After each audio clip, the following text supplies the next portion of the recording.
یوه خبر دلته ډیره مهمه ده. څومره ښې خبرې کوي طالبان او څومره ښه غږیږي.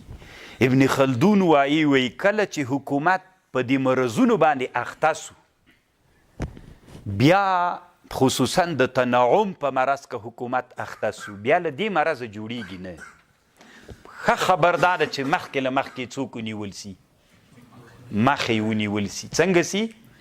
مخکې له مخکې طالبانو مخه ونیول سي. باید حکومت که یو وارې په مرضونو اخته سو په دې درو باندې، خصوصا د تنعم په مرض باندې، بیا څنګه کیږي؟ بیا جوړیږي نه.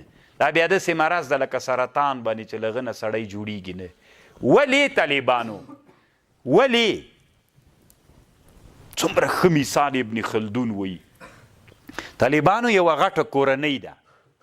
په دې کورنۍ کې تاسې فرض کړئ موږ او تاسې ټول د یوې کورنۍ یو، او دا کورنۍ ډېره متنعمه سوله. دم واده لري، دم واده لري، دیم اولادونه لري. اوس چې د خپل اولادونو ته طالبانو په دې اختر کې خطرناکه کالي راوړل او ښه بوټونه یې ورته راوړل طالبانو، که نه؟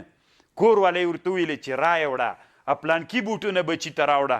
نو چې راوړل چې د کور کې ګرځي، ماته هم خپل کور والا وایي چې دته خو یې داسې خطرناک بوټونه پلار ورته راوړي، ته به یې ورته راوړې، که نه؟ نو خو منې به سیالي ده. نو چې تا ما ورته راوړل طالبانو، نو دی وایي ته به یې ورته راوړې. دا ژوند طالبانو کرا څوک سو؟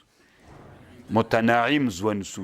نو چې دا ژوند متنعم سو، په مخ لاړ داسې حالت جوړ سي که نه چې هلته بل راجیک سو، هغه له هغه نه قیمتي واخیست، هلته ټوله کورنۍ کې له هغه نه به دوی همداسې تنعم سره څوک سي، عادت سي، سیالي سي طالبانو، که نه؟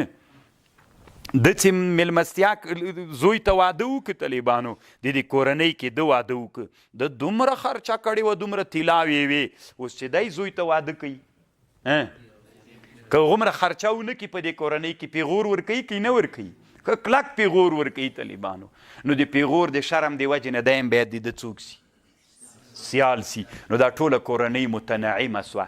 اوس که کورنۍ کې یو سړی راجیک سي، مثلا زه، تاسې ټوله کورنۍ متنعمین سوي، زه راغللم، تاسې هغه خطرناک کاټن کالي اغوندئ، که نه؟ زه داسې ساده کالي اغوندم. تاسو یو خطرناکې خولۍ مو په سر یي، که نه؟ چې هر یوه په 100,000 روپۍ قیمت لري، او څادرونه مو هغه خطرناک کوي، ساعتونه مو، دا ژوند مو، موټر مو. زه یوه زړه ټکسي لرمه، که نه؟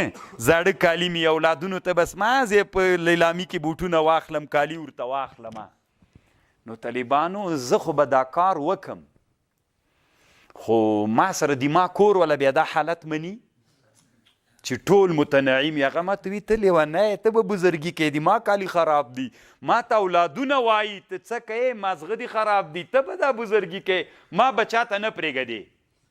زه ورته یم نه، خامخا به یې کوئ. دلته له ما سره کورنۍ په شخړه باندې اوړي، طبیعت یې نه هغه کېږي. اخر د ما نږدې اورونه یا د تره زمن ما ته راسي وي، دې غټه کورنۍ کې ټول یو طرف ته روان دي، تا ځان نه لیونی جوړ کړی، خلک تجارتونو کې اقتصاد یې روان کړی ده، ته زاړه بوټونه، زړې چپلقې، خیرن کالي، شکېدلې پګړۍ دې پې سر وي، دا ته څه کوې؟ موږ سیالي لرو، موږ مه شرموه، بیا ووځه له دې جینه. و سړیه زه بزرګي کوم، ولې داسې کوئ؟ وي نه، دا بزرګي نه، ټوله کورنۍ په ما باندې راټوله کي. ما ته وی چې دا حالت به پرېږدې، دې سره موږ شرمېږو، سړیه موږ خانان خلک یو، او د تا د هغه ته ګوره بزرګي ته، ما دې حالت ته پرېږدي؟ ښه نه مې پرېږدي، ما نسي تحمل کولی، دوی را اوښتی سي دي ما طرف ته، ما نسي تحمل کولی. دا خو څه کوئ چې دوی دې خواته راواوړي؟ نسي راوښتلی. پوه شولئ؟ ځکه دوی په چا اخته سوي؟ په تنعم مرض باندې اخته سوي دي. نو چې په مرض باندې اخته سول، هغه بیرته شاته څوک راځي؟ یو وارې چې څوک په متنعم ژوند اخته سي، هغه بیا بیرته شاته راځي؟ نه، نه راځي. نو حکومت هم طالبانو یوه کورنۍ ده، دا چې کله په چا باندې اخته سوه؟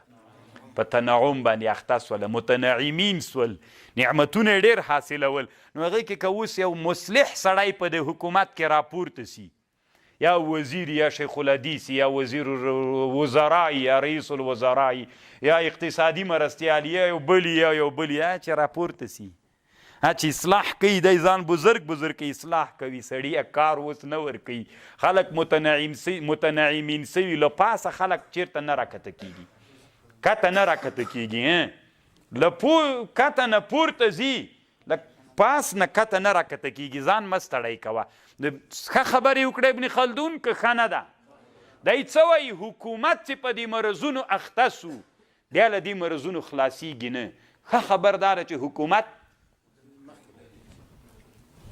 تاسو رښتیا وایي طالبانو چې دا نن پورې مو څومره درسونه وویلې که نه یعنې که دا په حکومت کې عملي سي او حکومت ته د حکومت په سترګه باندې وکتل څه رښتیا وایي ډېر خوند به ونه کړي یعنې بیا به حکومت له موږ نه مریض سي لکه وړکی ماشوم للو که چې که نه مریض نه سي یخې ونه وهي په کمپلو کې راتاو کې داسې بې وساتې خو دا هلته کېږي طالبانو چې د خلدون علم در سره وي حکومت په علم ساتل کېږي په چا ساتل کېږي په علم ساتل کېږي دا اوس مثلا ورځ تر بلې تنعم طرف ته خبر روانه ده که نه طالبانو روانه ده که هسې زه له ځانه غږېږم روانه ده نو خو ګورې ابن خلدون څومره معقوله خبره وکړه له حکومت چې په تنعم باندې اخته سو